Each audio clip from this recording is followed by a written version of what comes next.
क्या आप जानते हैं कि दुनिया की सबसे लंबी दीवार के नीचे हजारों नहीं बल्कि लाखों इंसानों की लाशें दफन हैं। और क्या आप जानते हैं कि ऐसी दीवार भी है जो सिर्फ पत्थरों से नहीं बल्कि इंसानी हड्डियों और पसीनों से बनी है। क्या ये दीवार वाकई खिला से देखी जा सकती है? और क्या ये दीवार आज भी चीन के दिल में छुपी हुई एक खौफनाक दास्तान सुनाती है? जी हाँ नाजरीन, आज हम बात करेंगे दुनिया की सबसे खतरनाक तामीर दीवारें चीन के बारे में। ऐसी दीवार जिसने लाखों जिंदगियां निकाली और जिसके पीछे छुपी कहानी सुनकर आपके रोंगटे खड़े हो जाएंगे। मैं हूं आपका मेजबान और आप देख रहे हैं द गोल्डन हिस्ट्री। चैनल को सब्सक्राइब करना ना भूलिएगा, क्योंकि आज के वीडियो में हम आपको ले चलेंगे एक ऐसी तारीखी हकीकत की जिसे सुनकर आप तारीख को एक नए जाविये से देखेंगे। ये कहानी शुरू होती है 221 किबल मसीह से, जब चीन का पहला बादशाह चिन शी हुआंग इक़्तिदार में आया। वो एक जालिम लेकिन ज़हीन बादशाह था। उसने चीन की तमाम छोटी रियासतों को मिलाकर एक अजीम सल्तनत बनाई, लेकिन उसे एक खौफ था, खौफ शुमाल से आने वाले खतरनाक मंगोल हमला आवरों का,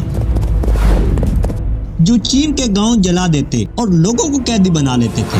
इसी खौफ ने जन्म दिया दीवारें चीन को, एक ऐसी दीवार जो चीन को दुनिया से काट देती है और दुश्मनों को इसके करीब भी नहीं आने देती। मगर जो आगे हुआ वो इंसानियत के लिए एक अजाब बन गया।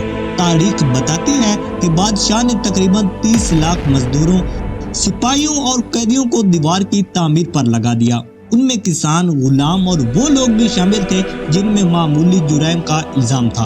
उन्हें दिन रात बगैर आराम के काम पर मजबूर किया गया। गर्मी, सर्दी, भूख और बीमारी, हर तरफ सिर्फ चीखें थी, आंसू थे और मरने वालों की लाशें थी। कहा जाता है कि मजदूर मर जाते, उनकी लाशें दीवार के अंदर ही दफन कर दी जाती ताकि वक्त बचाया जा सके। इसीलिए चीनी लोक दास्तानों में उसे जिंदा दीवार कहा जाता था। मौरिखीन के मुताबिक 4 लाख से ज्यादा मजदूर दीवार बनाते हुए हलाक हुए, लेकिन सोचिए 10 लाख रूहें जिनकी चीखें आज भी चीन के पहाड़ों में गूंजती होंगी।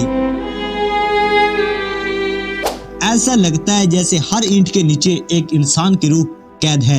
यह दीवार कोई आम दीवार नहीं थी। इसकी कुल लंबाई तकरीबन 21,000 किलोमीटर है, यानी जमीन के गिर्द आधा चक्कर। ऊंचाई 7 से 8 मीटर, चौड़ाई इतनी कि घोड़ा दौड़ सके। यह दीवार पहाड़ों, वादियों, सहराओं और मैदानों से गुजरती है।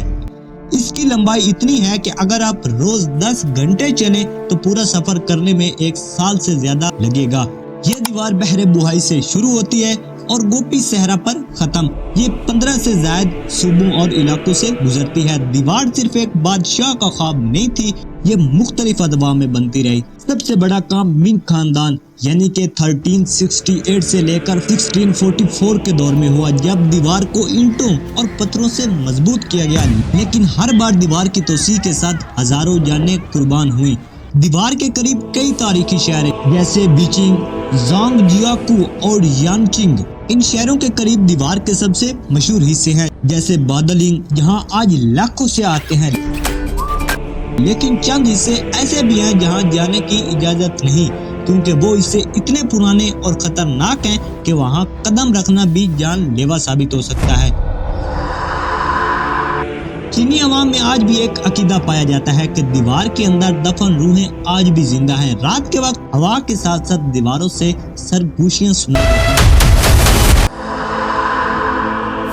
लोग कहते हैं कि कभी कभार उन गुमशुदा मजदूरों की आवाजें सुनाई देती हैं जो अपने घरों को वापस बुलाते हैं। यही वजह है कि कुछ हिस्सों पर रात को जाना मना है। वक्त के साथ दीवार के बहुत से हिस्से टूट चुके हैं, लेकिन चीन की हुकूमत ने इसे महफूज रखने के लिए बड़े इक़दामात किए हैं। 1987 में यूनेस्को ने इसे आलमी विरसा करार दिया। अब दीवार के कुछ हिस्से सयाहों के लिए खोले गए हैं, जबकि कई हिस्से अभी भी खाली, खामोश और पुरअसरार हैं। हर साल 1 करोड़ से ज्यादा लोग दीवारें चीन को देखने आते हैं। सयाह अमेरिका, जापान, पाकिस्तान, यूरोप और मिडल ईस्ट से भी आते हैं। लेकिन बहुत से लोग सिर्फ खूबसूरती नहीं देखते, बल्कि वो इस दीवार के अंदर छुपी रूहों, कुर्बानियों और खौफनाक तारीख को महसूस करने आते हैं। साइंसदान और मोरिकीन आज भी तहकीक कर रहे हैं कि दीवार के नीचे वाकई इंसानी बाकियात कितनी हैं। बाज का कहना है कि आने वाले वक्त में अगर मुकम्मल खुदाई हुई तो ये दुनिया की सबसे बड़ी इज्तिमाई कब्र बन सकती है। हुकूमत चीन अब जदीद टेक्नोलॉजी से इसे महफूज बना रही है, लेकिन कुछ हिस्से ऐसे हैं जो कभी दरियाफ्त नहीं किए जाएंगे क्योंकि वो माजी के राज अपने अंदर हमेशा के लिए दफन कर चुके हैं। नाजरीन, दीवार चीन सिर्फ एक पत्थरों और ईंटों का ढांचा नहीं, ये इंसानी कुर्बानी, ताकत, जुल्म और मौत के एक दास्तान है। एक ऐसी दीवार जो बनाई गई थी तहफ्फुज के लिए लेकिन बन गई इंसानियत की सबसे बड़ी कब्र। अगर आपको ये वीडियो पसंद आई हो तो चैनल द गोल्डन हिस्ट्री को लाइक, शेयर और सब्सक्राइब करना ना भूलिएगा, क्योंकि अगली वीडियो में हम आपके लिए लाएंगे एक और ऐसी तारीखी हकीकत जिसे सुनकर आप सोचने पर मजबूर हो जाएंगे।